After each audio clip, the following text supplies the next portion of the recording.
So you have this, so you merge this incongruity, you juxtapose them, and then out when it coheses and creates what we call something that's surrealistic, right? But then that surrealism might be absurdity, right? It may not be absurdity, it might be surreal.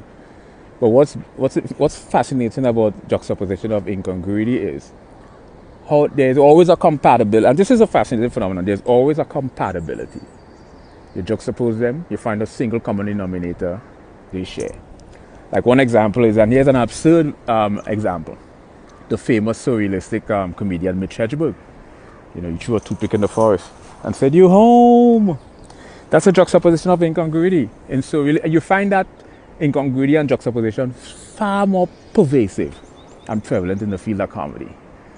And Mitch Hedberg said he threw a toothpick in the forest and said, "You home." The polarity here, not polarity, the contrast is toothpick and forest. You know, they're unrelated. But then you realize they're wood. So you found a commonality they share in common. Toothpick is wood, forest is wood. So they're home. You see? So this is how Mitch Hedberg, juxtaposition of incongruity and how surrealistic arises.